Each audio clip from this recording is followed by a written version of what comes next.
Most of my work is very loud, it's very shocking. Not many people appreciate that. When I started Creatives Garage, there was no ecosystem. This is Thayù Kilili, a multidisciplinary artist, creative powerhouse, and founder CEO of Creatives Garage. We've had to fight because people look down upon us. What justifies the work? What justifies the work is the passion. What is your purpose fundamentally? My purpose is to tell stories.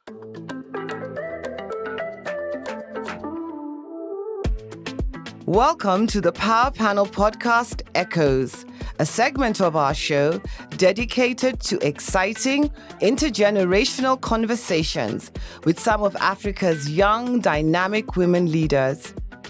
I am your host, Ambassador Raychelle Omamo, a senior counsel, diplomat, and former cabinet minister in Kenya.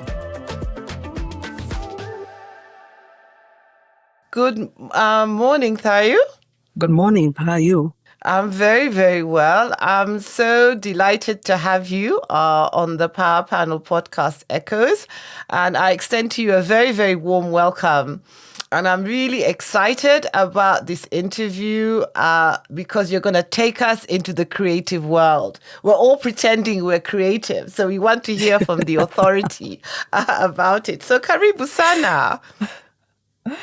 Thank you so much for having me. I'm so excited about this. So I'm excited to see where all this goes. Oh, great. As we were preparing for this interview, I asked you to submit words of wisdom. And you came back to me with two words, which is just start. Just start. Now, you're the founder of Creatives Garage, which is a very successful social enterprise. You say that, you've touched over 14,000 creatives over the last 10 years, and you've given them space to thrive, to collaborate, to be seen. How did you just start? Because, just starting implies a leap of faith. It implies that you have all your ducks in line and you're ready, or it implies that you're not ready. And I want for you to listen to Amina Gurib Fakim, who we interviewed last year, on this area of getting started and what factors she thought were important. Why I put the word risk out all the time? Because risk-taking is not taught in any business school. It is something which is innate in you, right? I took calculated risk. When I went to start my own enterprise, I never wanted to be in that scenario of saying that I never tried. I must try. I must go out there. I must do something. I took that risk because the ecosystem, as I said, didn't exist. So she sees just starting as taking a risk, yes? And she sees it as taking a calculated risk. And she also feels that the risk is manifests itself because the area where she went to had no ecosystem. Now, you went into this area of developing this creative space. I'm sure there was no ecosystem before, and you were going to develop it from scratch. Did you just jump in? Or did you calculate the risk? Did you balance? Or did you just say, you know what? I have to do this. Come hell or high water, I'm going to do it, and let's see what happens. Because I think it's important for the young people who listen to our conversation, who want to start something, to understand how people who are successful start off, how they just start, as you say.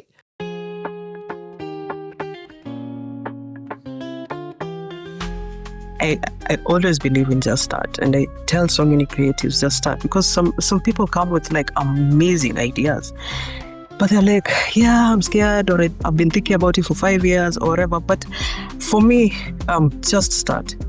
If you start and you fail, you failed forward. Yeah.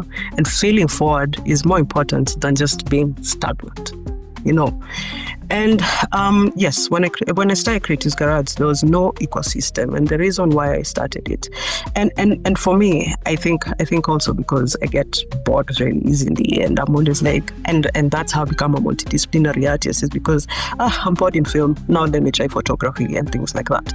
So for me, there's always that room of learning. There's always that room of feeling forward. There's always that room of doing something new and just thinking about a thought, and that thought becomes a theme. So when I started Creatives Garage, my school background is film. So when I started Creatives Garage, there were no opportunities for filmmakers, and at the time, I wanted to create films. I wanted to create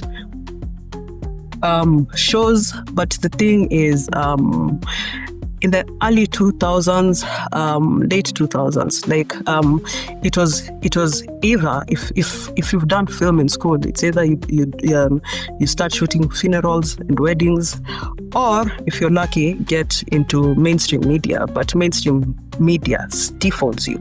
Did you work in mainstream media at all? Yes, I did. And I totally hated it. I was there maybe a record 6 months, and I totally hated it because it was very stifling. So after that, I remember going home and telling my mom, I don't want to do this anymore. I just want to create my own stuff. But then there's the issue of where do you get capital? And the few times I was able to shoot something, edit something, you'd take it to like the mainstream media houses. And if you get a terrible watchman, they'll be like, we will give this to the person they need to give it to. And then when you turn to walk away, he throws it in the dustbin, So all that work goes into a dustbin because a watchman didn't like you, So most of the stuff I actually created, that's how, So they never reached to the person that they needed to reach to, because the watchman was like, yeah, you can't get in, and then it disappears. Yeah. So I was very frustrated about the whole process. And as I was trying to create my own films and all these things, I think I ended up shooting like 200 weddings. And I think in the early 2000s, it was crazy. Seeing a woman on a pickup holding a camera, like I used to be such a spectacle in weddings. Yeah. So some of my friends joke about it. They call me the pickup surfer, because I was always on a pickup surfing, trying to get shots for the bride. And so I really hated that life. And I asked myself, because I don't have the capital, I'm like, how many more creatives are out there who have a similar situation like me?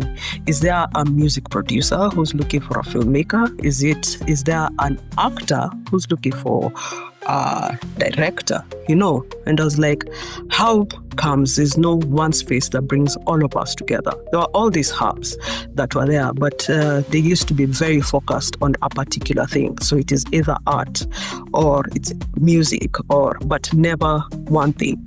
So I was like, I'm gonna do one event, bring all these people together, and just see how it goes. So I did an event with the help of British Council. I did one event, brought all these people together. The people I knew, we put out a poster, and many other people came, and there were writers in the room, there were actors in the room, everyone. There were many people in the room. And so after I did that event, I was like, well, I did an event, at least I got 2 or 3 contacts. Let me go back to my life of trying to figure things out. But people kept calling me, people kept texting me, when is the next event? And so I did another event, and soon, like, I ended up saying, okay, let me register this thing. And some of my friends were like, you know what, set up a board, will be part of your board, will help you set up this thing. So my friends, my first board was my friends, and the thing for me was just like, you know what, I'm just gonna wing this. I have no idea what I'm doing, but I'm going to wing it. And yeah, I've been here 13 years now, having worked with thousands of creatives in different things, and still going. Wow. Now, when you think back to your time as, to your salad days as a founder and all the issues founders have to deal with, looking for money, looking for premises, recruiting people, etc. What do you wish you knew then that you know now?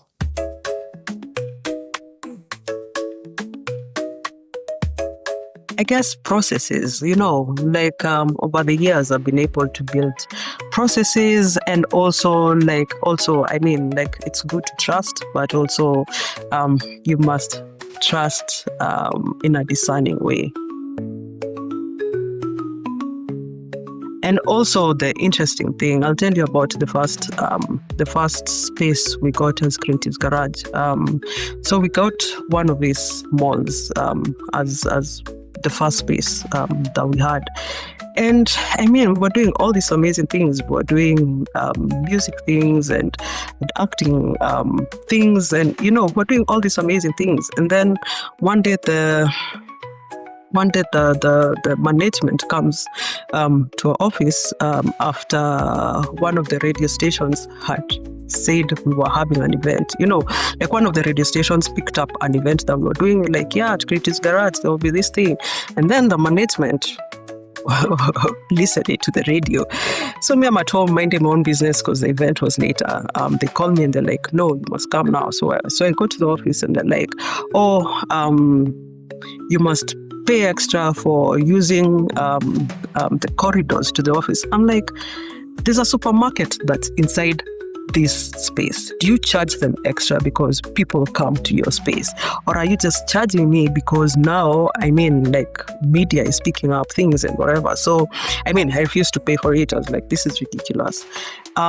And then a week later, I had this group from Northern Kenya, and they came dressed full regalia, full traditional regalia, and they came and they were performing, and it was so beautiful to just see that. Yeah. So then I got a letter from management, and they're like, I am a security threat. Yeah. And I was a security threat because of these guys. Number one, because of the guys from Northern Kenya, and then number two, because the people who come to my office have dreadlocks, have dirty jeans, have all these things.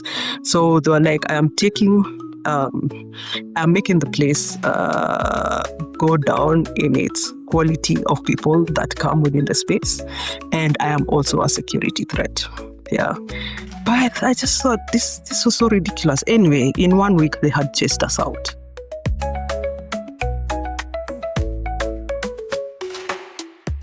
What that experience has done, and many other experiences that are similar to that, is just making me know that not many people appreciate the arts. Not many people see artists and creatives as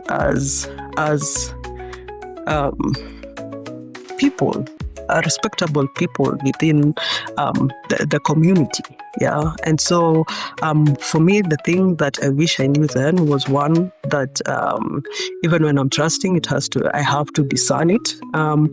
And also just realize how the society and community sometimes look at us creatives, because they're like, you must be a creative because you failed in school or you didn't finish school or all these things. So you're already looked down upon as a creative, So, but I'm loving it now that many more people are appreciating the creative sector. But it's also been a lot of fights of telling people, you know what, we deserve a seat on this table. We are creatives, and you're not able to even do your work. I feel like if there are no creatives in the world, we, of course, wouldn't have music. We wouldn't have doctors, even wouldn't have the pads that they use to write prescriptions, So people look at creatives as this by the way thing. Yeah. But if we didn't have creatives in the society, I don't know what would be. If we didn't have music, if we didn't have all these amazing things, the paintings, the colors, if we didn't have all this, imagine how depressing the society would be. and the fights we've had to fight because people look down upon us, then we've been able to say, no, this is not how we work. This is not what we are going to do. So it's also putting a stand and saying, I will, even if you're broke and you don't know where salaries are going to come from, is standing up and saying, I will not take this job because it's looking down upon creatives.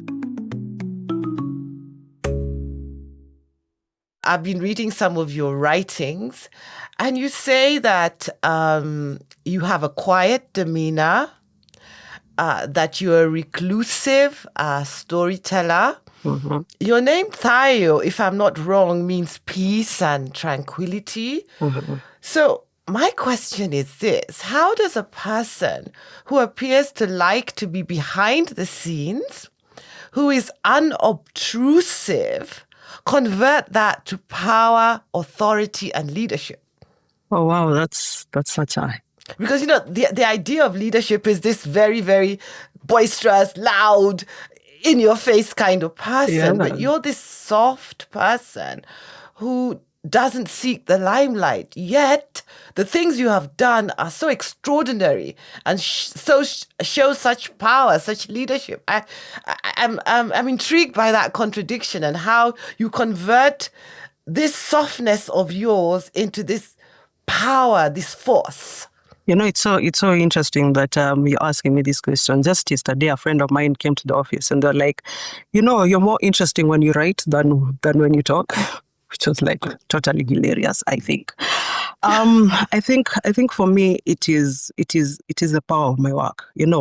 I feel like I've been I am a shy person, and I like being in the background. Many people know of me, but not many people have seen me or know that it is me, and I love keeping it that way. But I think the kind of work that I do, speaks for itself. My name might be embodying peace, but I think a lot of my work is chaos, and I think a lot of my work really is loud and speaks louder than me, which I totally love. Do you like to surprise people? Do you like to come out of the darkness into the light suddenly and shock people by who you are and the power of your ideas? Are you that kind of person? I am that kind of person. Even if you follow most of my work, there's a podcast that I do. It's called Blooms in the Dark. We are currently we've done 40 episodes so far in the last maybe 3 years. And that podcast is very shocking. Every time I have bumped into someone, sometime last year I walked into a bookshop and I met someone and they're like, oh my God, I'm listening to one of your podcasts. And oh my God, how would you end your podcast like that? Yeah. So yes, I love shocking people. Most of my work is very loud, is very shocking. I also did an exhibition maybe a month ago called Maskan. It was an exhibition on femicide, and it was very loud, and we got maybe about 1,500 people who came for the exhibition, and online we got this whole mass of followers and people just talking about the exhibition. So yes, I like that. I am also reclusive because it also makes me think, and it makes me think inward a lot. And so when I produce my work, then it comes out. And you've been committed to creativity for almost 22 years. Yeah. So you're a serious person. You take the creative space to heart, and you're serious about it. So what would be interesting for the audience is for you to tell us when you realized you were gifted, and whether you think creativity is something that's innate or it's something that is nurtured in the environment in which you are brought up, or is it just a combination of all these things?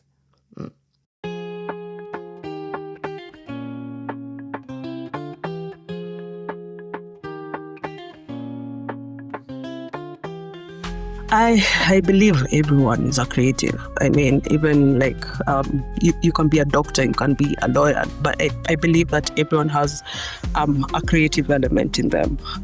Personally, I think I've always been a creative. Like maybe when I was like 5 or 6 years old, I remember asking one of my brothers. So I had this bicycle, and I had this crazy idea of, I want to ride my bicycle even when it's raining. So what if I built like a body around it, and then I'll be able to ride the bicycle? I mean, that didn't happen because my brother didn't help me fix it. But I think you're a border rider before your time. yes.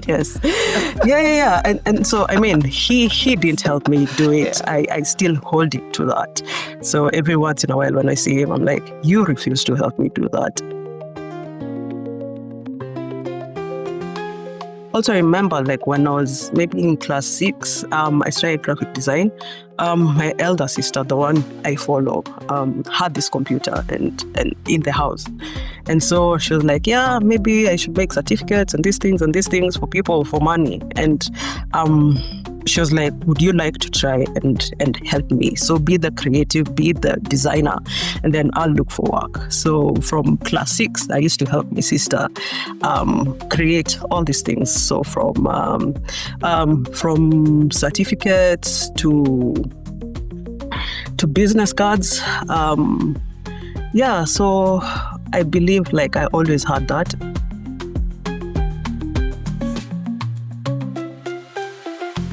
And then also in primary school, like when I used to read like Sweet Valley High and Nancy Drew, I was always like, maybe I could write something something for myself. And so I also started writing small books when I was in primary school. So, yeah. Are your parents creative? Yeah, so my dad was an engineer. My mom was a secretary, but I believe both of them were creatives because I think my dad, I think up to this day, I lost him many years back, but I think he was like the most hilarious man. I just loved being around him because he would say one-liners that just used to crack me up. And then for my mom, she was a secretary, but on the side, she used to do all these things. So she used to make sweaters. When I was in primary school, she used to make sweaters. She used to make clothes as well. So like our Christmas clothes, it's my mom who used to stitch them for us because we had a machine in the house. So I believe that my mom is a creative as well. They say that creatives often see themselves as, agents provocateurs, disruptors in society, those who challenge the status quo. And I wonder whether that is a factor of ego, in the sense that creatives have this irresistible urge to outrage, to change the world, or whether it's something else, whether it's this almost noble and courageous trait to just express what is being observed in society and to question the human condition. Which of them do you think it is? I believe. From your experience as a creative. I believe like one of my mantras, and even when I create whatever that I create, I'm always like, art needs to be able to disturb. Yeah. I mean, it's nice to have beautiful art. Sometimes but even when you have beautiful art, I mean, it will make you happy, So art always has to have an end to an emotion. My teachers thought I was very stubborn, And I also have a daughter who's 14, and she's always coming home and she's like, yeah, the teacher said this because of this. But also she's an artist, and artists are stubborn. Artists, because they live within themselves, then they're able to think more about all these injustices that are happening. And then also I feel like for artists, because I don't think our primary goal is to make money. Like most of the times creatives will be like, no, it's okay, I'll give you this painting for free. I don't think like most creatives, like their first goal is to make money. Yeah. And so because money is void out of some of these thoughts, yeah, then we're able to come and say, no, we don't like what is happening in the society, and so we must change it, and we're going to change it with our art. That's really powerful. Very, very powerful.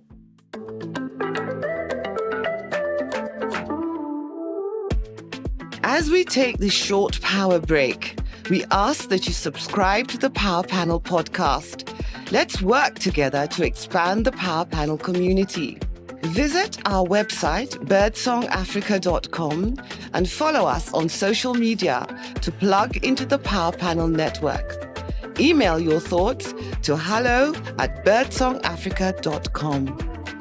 This is the Power Panel podcast. Echoes. Okay, so your journey has been a combination of pride in your work, resilience, and sometimes defiance. Would I be correct in summarizing it like that? Mostly defiance. Okay. Now, defiance precipitates an emotional toll. It's not easy to be fighting and standing your ground all the time. So I ask you, what breaks you down in your work, and what justifies the work? What justifies the work is the passion I have for the work.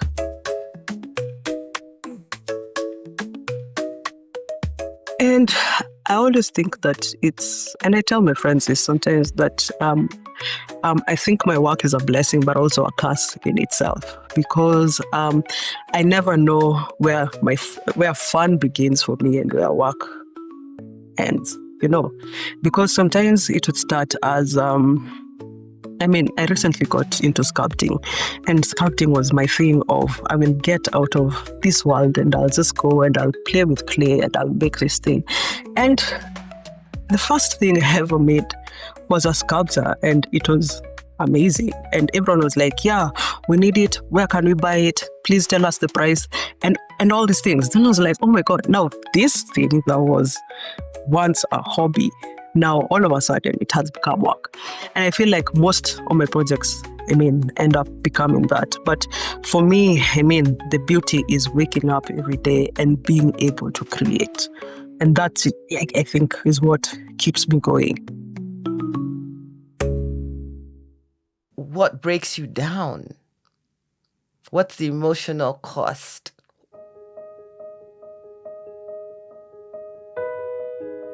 The emotional cost of this work is, it's very heavy. It's very heavy work. Like when I did the exhibition on femicide, people came here and they're like, oh my God, this is amazing. How did you think about it? How did you? But they don't realize how much trauma I had to sit in and to go through to be able to create this work. All the audio recordings I needed to listen to, all the stories I needed to write, everything that I needed to do, that in itself was trauma building inside me. And so much of my work actually ends up just, and you don't get the heaviness. When you're creating it, you're like, yeah, I will do this and I'll do this and I'll do this. But once you finish creating, you realize how much it's taken from you emotionally, and and that becomes really hard. And what's the outlet? Do you counsel each other? Do you go and play golf? Do you run?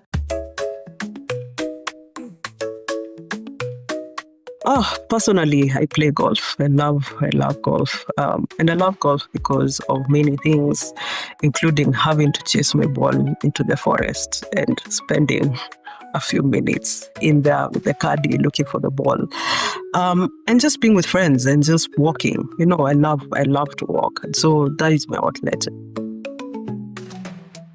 I want to read back to you something that you said about yourself again. Mm-hmm.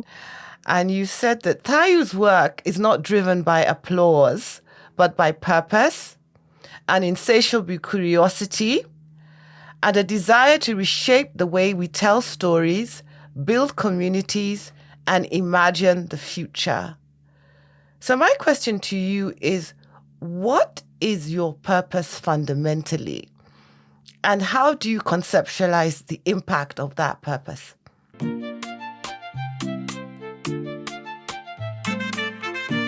My purpose is to tell stories, yeah. But as I mentioned, because I get bored, then I look for new mediums or mix mediums together to be able to tell the story, yeah. I mean, as a creative, when I was telling you that art has to disturb, for me also is, how do I take all these things? How do I take maternal health? How do I take mental health? How do I take femicide and make it in a way that everyone gets to understand the gravity of the matter on the ground? And I mean, when you look at data, for example, right now I'm looking at maternal data, and from my perspective, it's very boring because it's been written by doctors, it's been written by, so it could be very boring because this is not my thing, yeah. But now, how do I take this thing that is boring to me and make it interesting for every other person who finds it hard and boring as well, And so I love that I get to do that. I love that I get to take this thing and become the middleman, if you wish, to the people, and bring this same information to the people in an interesting way and in a way that makes sense for people. So that for me is my purpose. Do you think you're driven by social justice? Does that underpin your work, your purpose?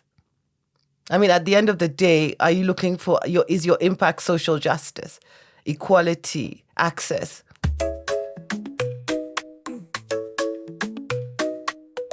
Yes. Access, equality. When I started writing children's books, I started writing them because of my daughter. I mean, I used to read to her every single day books that had been written, that I had collected from other countries.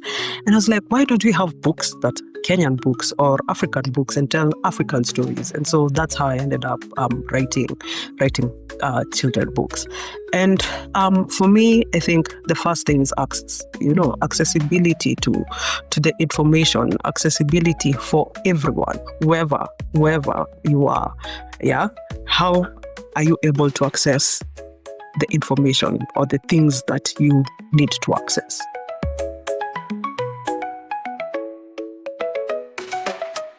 And of course, equality for me is also a very big thing because I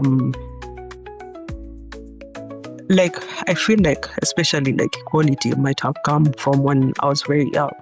I used to go to a very good primary school. It was a very good primary school, but also I used to live in a place that wouldn't be considered it wasn't the Kilimanis and the Langatas, so it wasn't the Kiberas or the Langatas, but it was something in between. And it used to be crazy because when I went to school, I'd have to speak English, I'd have to behave a particular way. But when I go home, I have to speak Swahili. I have, Swahili and Sheng. I have to play rough and all these things. And I always used to tell myself, why is there there's this disparity between my life, yeah? And that for me, I questioned a lot. And also, my father was one tribe and my mother was one tribe. And also, again, the disparity. When you went to when I went to my father's side, they'd be like, "Oh, you're not enough." And when I'd go to my mother's side of the family, they'll be like, "You're not enough," because they're always like, "Yeah, you're just in the middle, you're just whatever." And for me, equality then becomes something very that I look into deeply, because why is it that we don't have equality in the world? Why is it? I have been also in situations where I've gone like to Europe or whatever, and I almost feel like I'm the token black child. I know I am there because I deserve to be there because of my work. But when you look around, you're just like, you're the only black person within the space, and you start questioning that. You're like, why is it that I am the only black person within the space? And for me, then equality, I think, is a very big factor for me. Is how do we bridge all this and just keep narrowing all these disparities in people's lives. Yeah, so equality and access is very important. And that way I end up finding myself doing social justice work, because you must be able to do that kind of work to be able to bridge this. Gosh, that is quite an interesting perspective about creativity. And it's something that I also want to think about deeply. Now, in carrying out your purpose, one of the things you do at Creative Garage is to create a space for collaboration. It seems collaboration and building communities is very big for you, and it's part of your business model. Now, as this is a leadership show, I'm interested in what leadership skill do you need to establish collaborative teams and communities and to sustain them? What skill are you deploying? Or is it an intuition? I mean, what is it that you're doing to make this possible as the leader of this organization?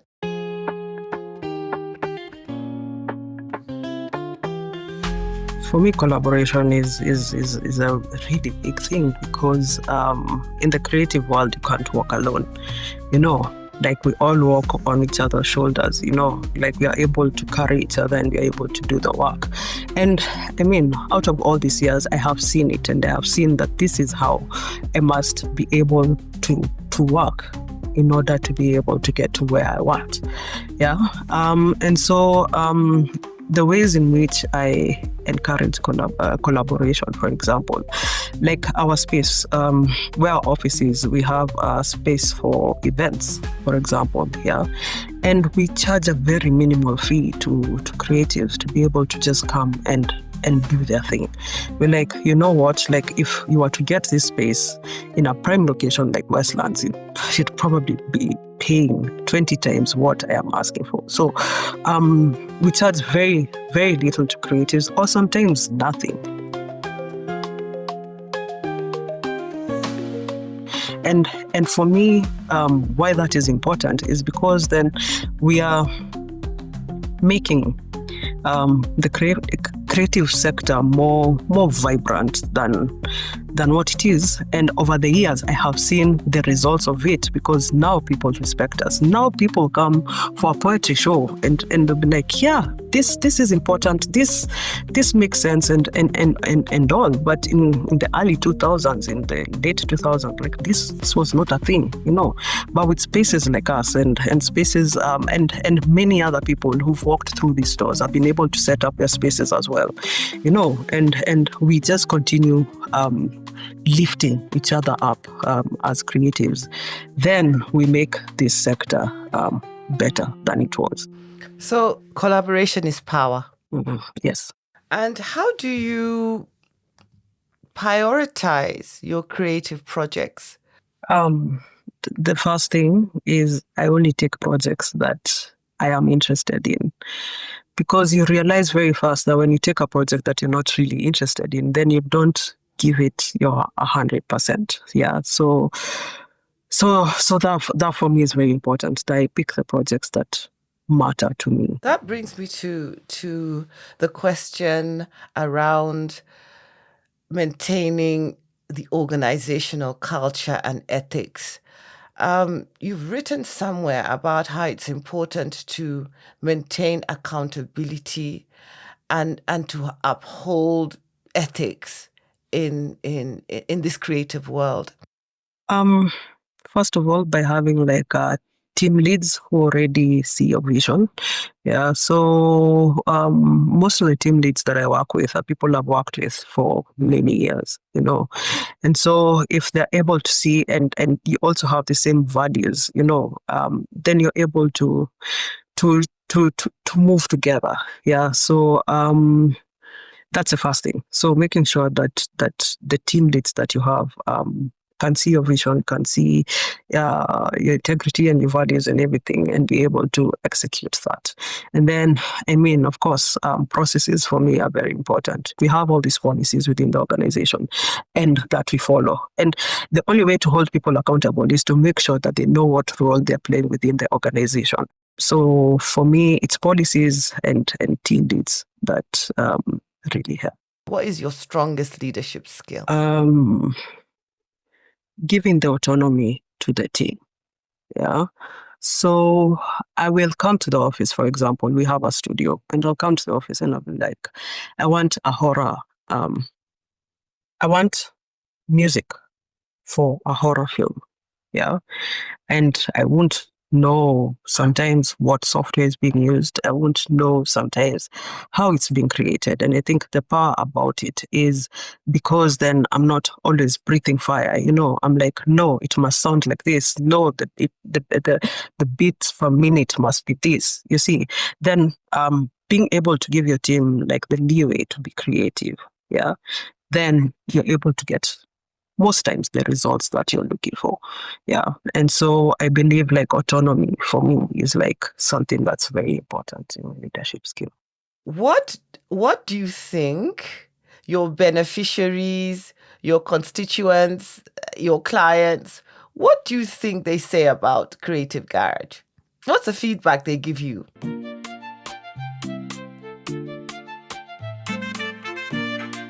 We get a lot of things from, of course, the younger generation. We say we are cool kids. I feel like most of the clients that we've worked with, we have actually our longest donor that we've worked with for like 10 years. And I think for them is because we're always timely with our reports and the projects that we are doing. And also this whole thing that creatives have that, creatives don't deliver on time, creatives are lazy, creatives, all that. So we try to demystify that by making sure that everything is on time, as we have said. And I think that then has really helped us, like, with everyone. We found favor with everyone because people are like, yeah, these guys, if you give them a project, you're gonna get it on time. And yeah, so there's that as well. And also just creativity, how diverse we are with the work that we do. You've mentioned donors, and that's another sort of area of partnerships that you have to create and nurture. You say, though, that you want to tell your stories from an African perspective. Now, many of the donors in the cultural space, the creative space, are foreigners because locals just don't support this sector sufficiently. Now, all donor funds are value laden.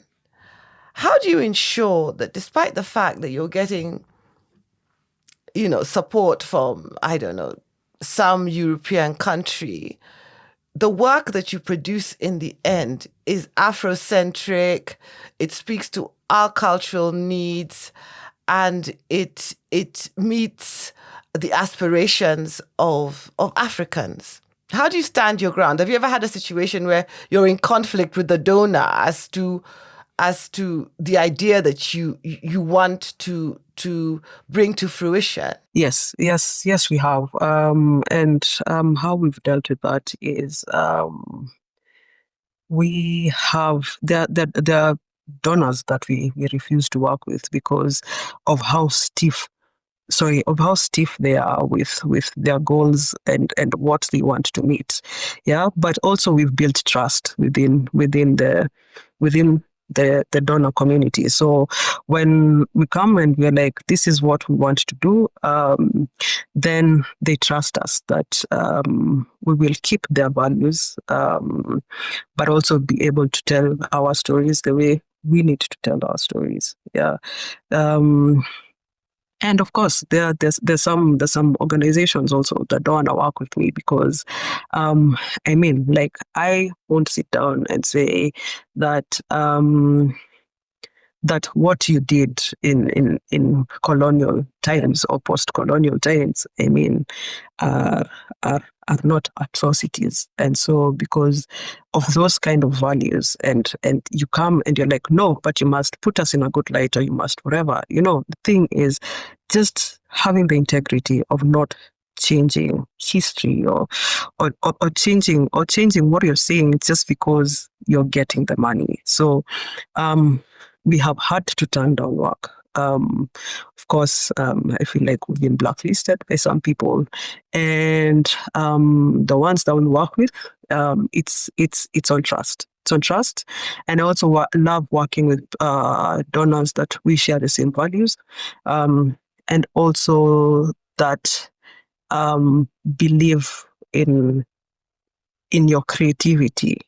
So they don't have to come and stand behind me and tell me, no, this is how you're going to do it. This is. So once you set your KPIs, then they give me the creative freedom to be able to meet the KPIs that we've set. Now, you've been the CEO, founder of Creative Garage for about 10 years now. Now, every founder has their day, and you're going to have to, at some stage, surmount founder syndrome.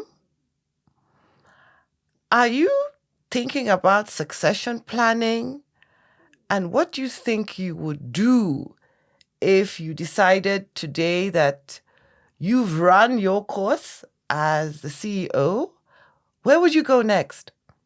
Or is that not a question that one should ask you at this stage? No, that's a question that you must always ask. And it's good that you ask that question because actually I am there. Yeah.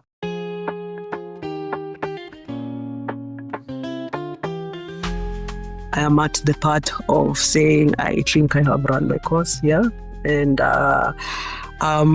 what I am trying to do is get someone younger. I feel like young blood has to come in now, and I might be set in my ways sometimes, or also not know, like, I might know many things, but I may not know also, like, how to better progress this place. And I feel like what I have done as the founder of Creative Garage has been amazing, but I also feel like if you give it to the younger blood, then it can go further than this.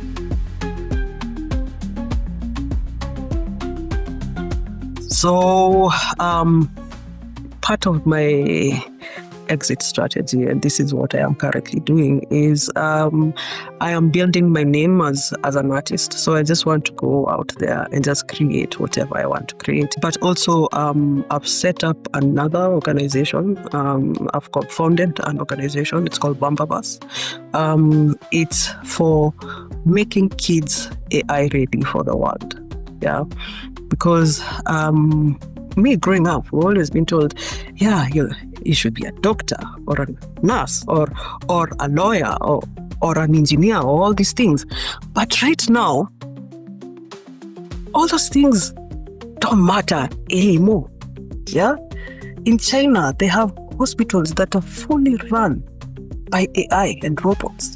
Yeah? In the creative sector, even you can create a painting just by imagining it, just by going to ChatGPT and say, create an illustration of me. You already can do that. So I can't sit here and say, no, I am an illustrator and that's all I am going to do. But you see how all the education systems. Yeah. And I believe it's only like countries like China that are really forward thinking about this whole AI thing, that they've made AI compulsory from the age of 6. But in Africa, we are still not thinking about that. In Africa, we are not progressive in our education system. Yeah, to say that no, the world is changing, and this is how the world is changing, and we must prepare for it and prepare the kids that are coming after us for it. But people are not doing that. So I've co-founded a social enterprise, and that's now my next thing, and that's what from next year I'd like to focus on, just making kids, especially around Africa, future ready for AI. Wow.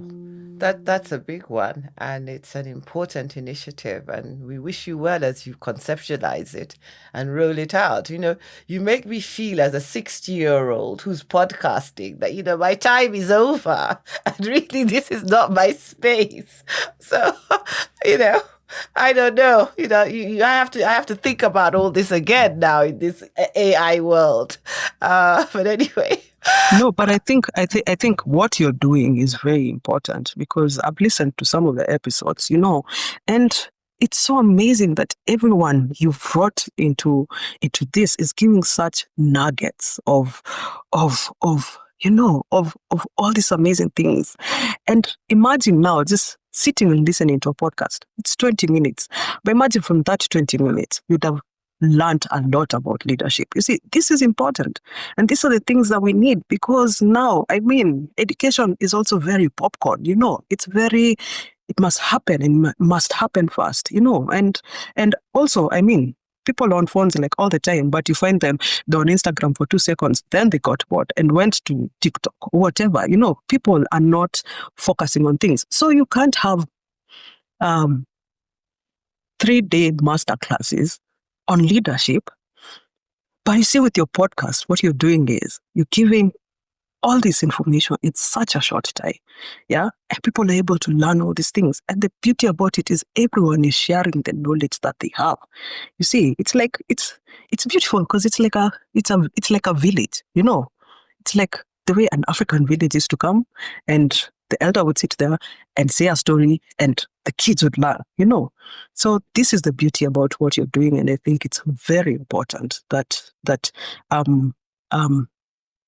platforms like this exist. Yeah. Well, thank you. That's very encouraging. I was beginning to feel I just, pass myself by date. Okay. Thank you very much for that. So as we come to the end of this wonderful discussion we've had, I want to ask, do you consider yourself a powerful person, Thayù?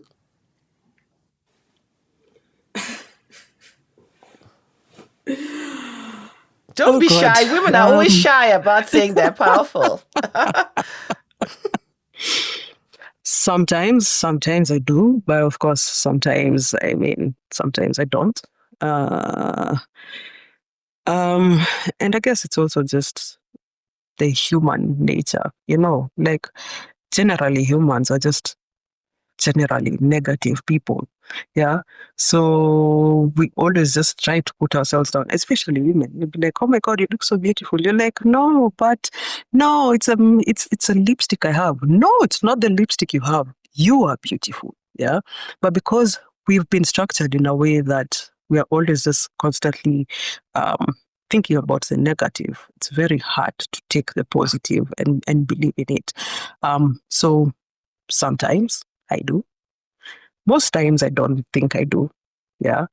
But I also feel like sometimes I'm just in this whole thing of what next? What can I create next? Whatever. So sometimes I don't have the time to look inward on personal matters to be able to ask myself that question. Do you think other people think you're powerful? Yes. And why is that? Why do you think they think you're powerful? Because of what I create and the impact that comes from it. Yeah. Then they think I'm powerful. Yeah. All right. Now, You've been a force in this creative industry for some time now. I mean, you've put in your time and you've engaged power and you've engaged leadership. What's your power mantra? What would you say about power and leadership and how it should be used? Oof, that's a hard one. What's my power mantra? I think for me is just looking at everyone as equals. Everyone has something to bring to the table. It doesn't matter if it's an intern. It doesn't matter if, I don't know, they have PhD or whatever. That doesn't matter, So for me is knowing that everyone within your system, within your, within the pieces that you're putting together, have something to put to the table. And just as a leader, being able to sit and listen to that is, that's for me, like how I look at power. But then you get, power is misused, and power is misused a lot, And the dangers of power, and I think also, with then me loving to be reclusive and loving to be behind the scene, is so that when you go out and sometimes people are funding your power, what then happens is you start thinking of yourself more than the work or what you're supposed to do. And that's why I try to keep away from all these things. So that I am not fooled by the airs and everything that everyone is telling you. Because you're only as good as your last project for me. And for me, then it's important to think, how do I keep progressing myself? How do I keep making things better? And for me, what it is I just read a lot. I just love reading a lot and just understanding processes a lot and feeling forward and trying to see if I'll be able to do it or not. That's a very powerful way and a very hopeful way of ending this conversation. I really want to thank you for letting us, walk around in your mind, in your work, and in your aspirations. And we want to wish you well in all your future endeavors. And we thank you for really gracing our podcast with your time and your knowledge. Asante sana. Thank you so much for having me. Even just talking about this whole thing, it's given me a lot of introspective and just when I'm talking and when I am thinking about all these things, like after this, for me, it's for sitting down and saying, actually, maybe things could be done better this way, maybe, so me hearing myself actually say these things, like it's also very good for me, because now I'm able to go and really think hard about these things. So I really appreciate that I've been here. I'm very honored that you invited me for this amazing podcast. This marks the last episode of Season 2 of the Power Panel podcast. We thank you for your support throughout the season. Thank you for listening. This is the Power Panel Podcast Echoes.